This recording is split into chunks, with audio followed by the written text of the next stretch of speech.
من علم الفرنسيين الرياضيات؟ من علم؟ نحن الذين علمناهم الرياضيات.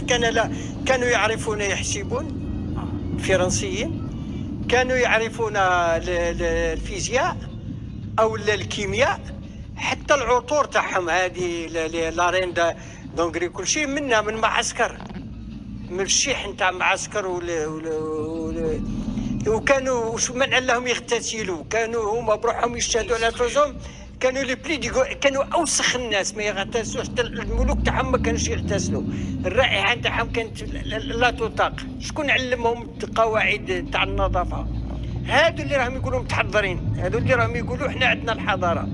كذلك اكثر من ذلك هاد الفرنسيين من انشا لهم الاقتصاد نتاعهم، اقتصاد رأسمالي بدأ من القرن الرابع عشر. من كان وراءه؟ كانت وراءهم شركات المساهمة اللي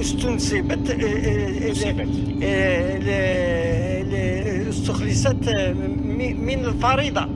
من الفريضة الإسلامية نتاعنا، الأسهم وكذا كذا، هذيك هي شركة المساهمة.